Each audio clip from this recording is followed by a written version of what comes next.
I'm now going to invite Rose Capdevila, who is our Associate Dean for Research, to come and introduce some of our wonderful impact case studies in development within our school. We've got one from each discipline. Rose, over to you. Hello. I don't have anything to add really to what Adrienne said because she just said all of the things. So, excellent. Yeah, I just wanted to say how much I agree. I was here for Shaft's intro. Unfortunately, I had to leave during the morning. He said about the importance of the arts and humanities and how I think the OU in particular has a really important role to play in the arts and humanities in this country where, you know, and I think we have that possibility. We have a possibility of making arts and humanities accessible to lots of people who otherwise wouldn't have that access, and which I think is incredibly important. We don't want to lose that. So I want to agree. Also, the points, he made about kind of the impact that arts and humanities has, and the impact that the research has, but also the teaching has. I'm not really good at separating teaching and research all that much. I find that they're very. What's wrong with me? I'm too many meetings today, sorry. They're really intertwined, very closely intertwined. They're about learning, they're about producing knowledge, they're about sharing knowledge. And I think a lot of the work that you've done with OpenArc, and I've worked with, first with Gemma and now with Shaf, it's been an absolute joy. I mean, one of the things that I'm really going to miss when I'm not ADR is having access and knowledge of all these kinds of cool things that are going on in arts and humanities when my world becomes a bit smaller again. But I think so many great projects, and OpenArc have really given the opportunity to kind of let those shine a light on them.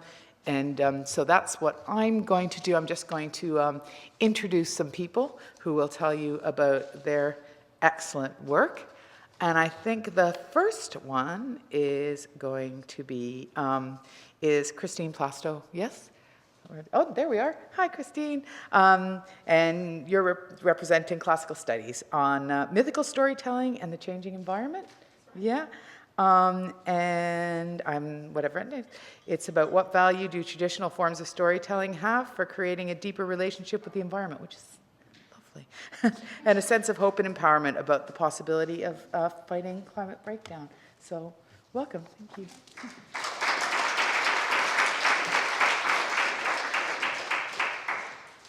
This so I can hopefully keep to time.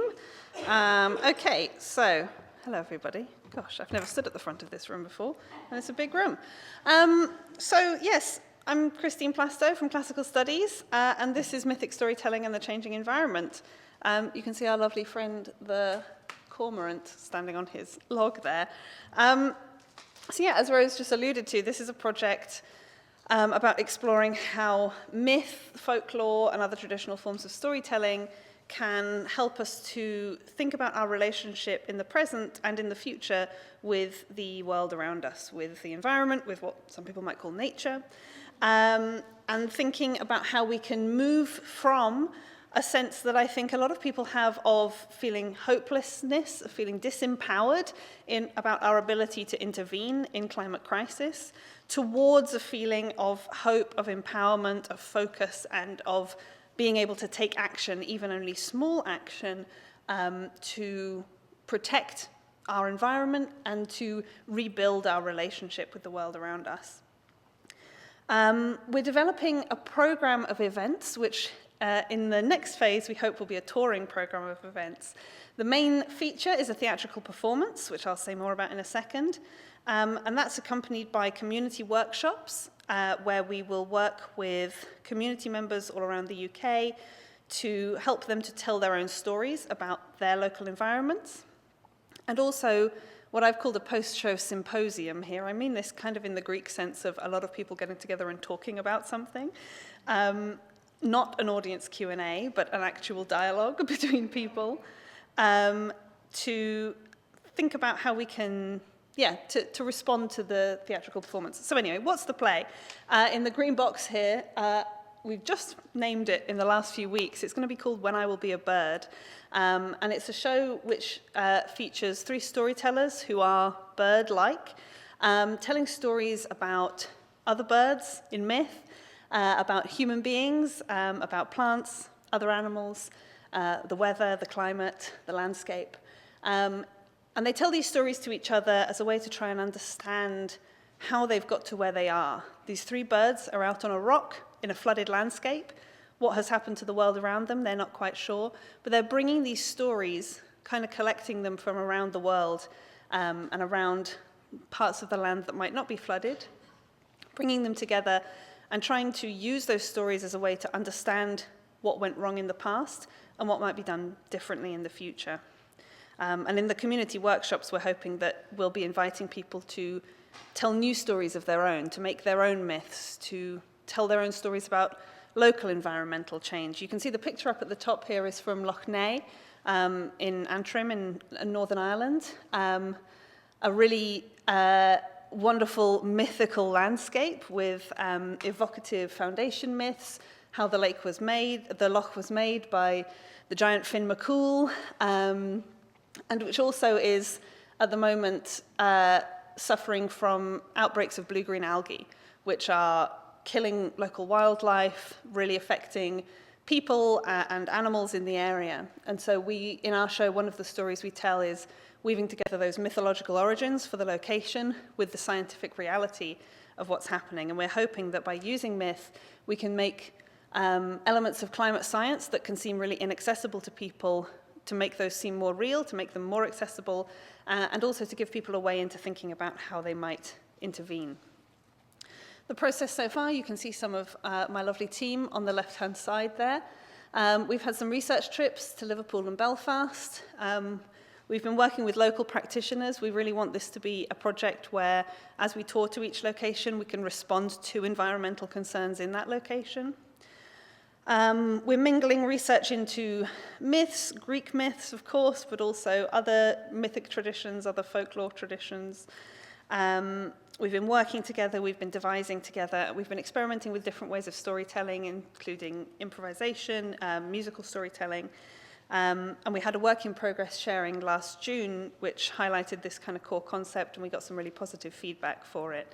So in November, in fact, from the 4th to the 8th of November, we hope, When I Will Be a Bird will be showing at the Bread and Roses Theatre in Clapham in London. And I'm hoping to also bring a showing to campus and also to Royal Holloway, University of London, one of our partner institutions, and to the University of Bristol, along with some ways we can test out these workshops. I really will be inviting all of you to come and help us test out our workshop and help us learn how to tell stories together with people coming from all different kinds of backgrounds. Of course, we've been supported by Open Societal Challenges in phase 1, which is what this process outline so far was, and now in phase 2, which is us working towards the London run. Phase 3 will be the touring production. What's the potential impact? You can see these lovely notes on the right-hand side. We did an exercise in our work in progress work in our research and development where we all wrote down how we wanted people to feel when they came out of the show. And loads of us wrote down we wanted people to feel hope. We wanted them to feel hopeful. We're hoping that this will be an impact, is to allow audiences to feel more connected to the environment, to feel hope that climate change, that slowing and even reversing climate change is possible, and to feel that they have an ability to make a change. We're drawing on carbon literacy training, principles from carbon literacy training in our workshops. There's also impact from my side on the creative practitioners in my team, but that's really a process of co-creation. I'm teaching them things, they're teaching me things, and we're working together to develop this project. And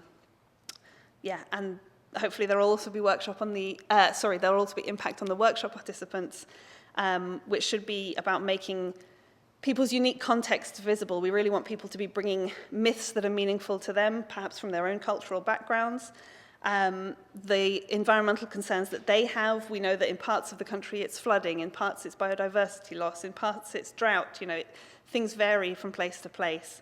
And so we've got all different ways that we're hoping to capture all of that impact. I think that's the project so far. I don't think I need to say anything more about it now. I've hit my 7 minutes, which I think was my deadline. If you want to know anything more about it, I'm over at the Creative Interactions table all afternoon, and I'd love to tell you more. Thanks very much.